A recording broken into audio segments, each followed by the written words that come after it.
मेरा जो सवाल है वो बच्चों के ज़िद्दीपन से है। और मोस्टली पेरेंट्स इस चीज़ से बहुत ज़्यादा परेशान रहते हैं। तो बच्चे ज़िद्दी क्यों होते हैं और उसका रूट कॉज़ क्या है और हम पेरेंट्स इस चीज़ से कैसे हैंडल करें? आपके क्वेश्चन में मोटी मोटी दो बातें हैं। एक तो आपने पूछा कि इसका ज़िद्दीपन का रूट कॉज क्या है, बच्चे ज़िद्दी क्यों होते हैं। और दूसरी बात आपने ये पूछी कि ऐसे बच्चों को पेरेंट्स या जो केयर गिवर या उनके गार्जियन हैं उनको कैसे हैंडल करें। आपने नाम सुना होगा एरिक एरिक्सन, जेन पियाजे और डॉक्टर डेनियल सीगल। ये ऐसे चाइल्ड साइकोलॉजिस्ट हैं जिन्होंने बहुत सारी किताबें लिखी हैं और इस पर्टिकुलर पॉइंट को इन्होंने अलग अलग तरीके से एक्सप्लेन किया है। अब जहाँ तक स्टबर्नेस की बात है, जीन पियाजे के अकॉर्डिंग स्टबर्नेस बच्चों का एक बहुत नेचुरल एक ट्रेट है, एक उनकी इंस्टिंक्ट क्वालिटी हम कह सकते हैं, नेचुरल क्वालिटी है जो दुनिया का हर बच्चा जब 1 से 3 साल के बीच में होता है, इस फेज से गुजरता है। वो उसके अंदर एक ज़िद होती है कि मैं अपनी तरीके से कुछ करूँगा तो करूँगा, मैं अपनी तरीके से किसी चीज़ को सीखूँगा तो सीखूँगा। तो उसके अंदर एक अपनी एटॉनमी, अपने इंडिपेंडेंस की उस इंडिपेंडेंस को एक्सप्लोर करने की एक अंदर से चाह होती है। ये जीन पियाजे के अकॉर्डिंग, और इसी तरीके से एरिक एरिक्सन भी इसमें बड़ी अच्छी थ्योरी उन्होंने दिया है। उस थ्योरी में एक कंसेप्ट है autonomy versus shame and doubts. अब इस थ्योरी को डीपली अगर हम समझें तो इसमें बड़ी ज़बरदस्त इसने बात की है। इसमें वो कहते हैं कि बच्चे जब 2 से 7 साल के बीच होते हैं तो इस बीच में वो अपनी एटॉनमी, अपने इंडिपेंडेंस को एक्सप्लोर करना चाहते हैं। और जब हम केयर गिवर, जो गार्जियन है या पेरेंट्स हैं, उसकी एटॉनमी को कंट्रोल करने की कोशिश करते हैं, उनको लिमिट करते हैं, उनको ऐसा करने नहीं देते जैसा वो करना चाहते हैं, तो चाहे वो अपने पर्सनालिटी पे डाउट करते हैं या फिर वो खुद पे शेम फील करते हैं।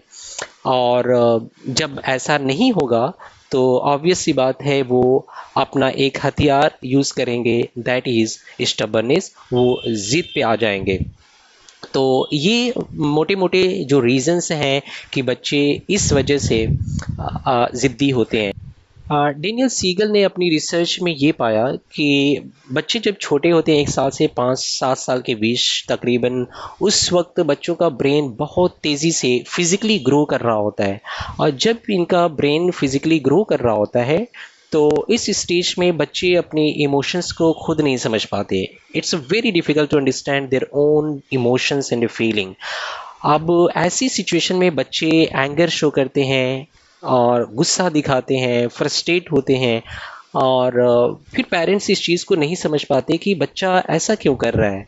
तो हमें इस वक्त समझने की ज़रूरत है कि जब बच्चे ऐसा गुस्सा शो करें तो आप समझें कि एक बहुत नेचुरल प्रोसेस है बच्चे का। इस एक साइकोलॉजिकल फेज़ है, इस एक ऐसा पीरियड है जिससे हर एक को गुजरना है, और मेरा बच्चा इस वक्त उसी फेज़ से गुजर रहा है। तो यहाँ पे बच्चा अगर गुस्सा दिखाए तो आपको उसको उसको कूल एंड काम करने में मदद करनी है, उसको शांत करने में मदद करनी है, और उससे बहुत पोलाइटली उसको समझ के, उसकी फीलिंग को समझ के आपको बात करनी है। इस रूट कॉज में मैं अल्फ्रेड एडलर को भी कोट करना चाहूँगा। उन्होंने जो एरिक एरिक्सन की बात है उसी में एक एडिशनल पॉइंट उसने ये दिया है कि बच्चे की जो अपनी नेचुरल एटॉनमी का कंसेप्ट है, या बच्चा अपनी एटॉनमी को एक्सप्लोर करना चाहता है, जब उसको लिमिट किया जाता है तो फिर जबरन वो उसको रीगेन करने की कोशिश करता है, यानी वो अपने नेचुरल स्टेज पे आने की कोशिश करता है। यानी बच्चा ज़िद इसलिए करता है कि अपनी एटॉनमी, अपने इंडिपेंडेंस को वो खुद वापस ले ले। तो ये बहुत नेचुरल सी चीज़ है। जितने साइकोलॉजिस्टों को मैंने यहाँ पे अभी कोट किया आपके सामने, ये सारी इन सब की बातों का जो अखज़ है, जो कंक्लूजन है, वो ये कि ये एक बहुत नॉर्मल सी चीज़ है, और हर बच्चा अपनी ऑटोनमी और अपनी इंडिपेंडेंस को एक्सप्लोर कर रहा होता है। इस वजह से वो अपने तौर तरीके से करने की कोशिश करता है, जो कि पेरेंट्स को, केयर गिवर को वो चीज़ अच्छी नहीं लगती तो वो कंट्रोल करने की कोशिश करते हैं। उसके रिएक्शन में बच्चे के पास यही हथियार होता है कि वो ज़िद करे और अपनी बात मनवा ले। ये तो हमने स्टबर्ननेस के रूट कॉज की बात की। अब आते हैं इसके सॉल्यूशंस क्या हैं। सॉल्यूशंस तो नहीं, बल्कि मैं ये कहूँगा कि ऐसे बच्चों को पेरेंट्स कैसे हैंडल कर सकते हैं। इसमें बच्चों की उसकी ऑटोनॉमी, उसकी इंडिपेंडेंस को समझते हुए आप अपनी लैंग्वेज में बच्चों के साथ जब कम्युनिकेट करें तो उसमें इस चीज़ का बहुत लिहाज करें। You have to be very careful. अगर आप ये कहते हैं कि बेटा ये तुम्हारा है और ये आपकी सिस्टर का है, तो इसमें बच्चे को ऐसा लगेगा कि मेरी अपनी ऑटोनॉमी, मेरी अपने इंडिपेंडेंस को लिमिट किया जा रहा है। तो आप ऐसे ऑप्शंस दें, बेटा इसमें से आप कौन सा लेंगे। जब आप अपनी लैंग्वेज को इस तरीके से मॉडिफाई करेंगे, बच्चों को एक ऑप्शन देंगे, उसको ऐसा फील होगा कि there is a right, there is autonomy and independence, I can choose it.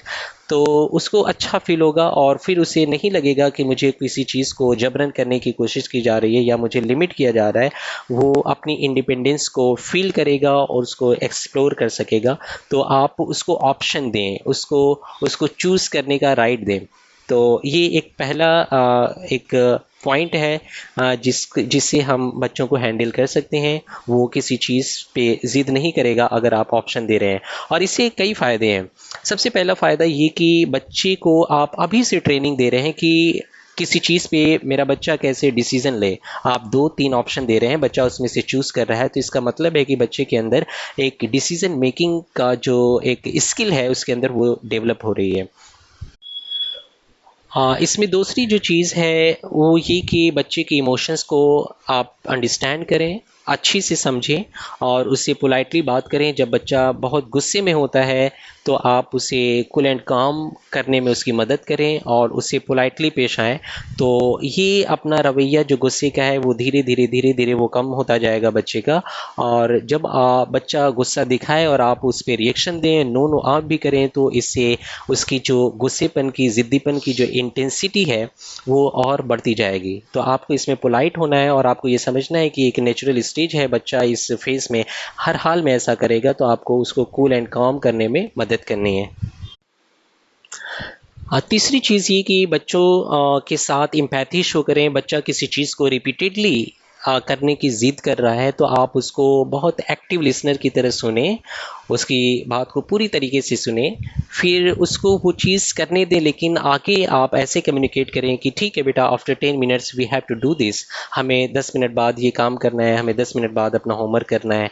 तो आप उसके साथ एक एम्पैथी शो करें और एम्पैथी आप अच्छे लिसनर बन के कर सकते हैं। फिर आप जब बात कहेंगे तो मुमकिन है कि बच्चा आपकी बात मानेगा। इससे आप बच्चे के साथ ट्रस्ट बिल्ड कर सकते हैं, आप पे बच्चा भरोसा करेगा, यकीन करेगा। फिर आपका बच्चा जब आप उसके पसंदीदा हो जाएंगे तो आप जो कहें, जो भी इंस्ट्रक्शन दें, इंशाल्लाह आपकी बात मानेगा। और यही ऑब्जेक्टिव होना चाहिए पेरेंट्स का कि हम एक अच्छा ट्रस्ट बिल्ड कर सकें। बच्चा मैं बच्चे का पसंदीदा वालिद या माँ या पेरेंट्स केयर गिवर बन जाऊँ। जब एक बार आप as a guardian, as a parents बच्चे के पसंदीदा हो जाते हैं तो ये जो स्टबर्ननेस है, ये जो बच्चों का ज़िद्दीपन है, ये फिर ऑटोमेटिक ख़त्म हो जाता है। तो ये समझने की चीज़ है इसके रूट कॉज क्या हैं और इसको कैसे हैंडल किया जाता है।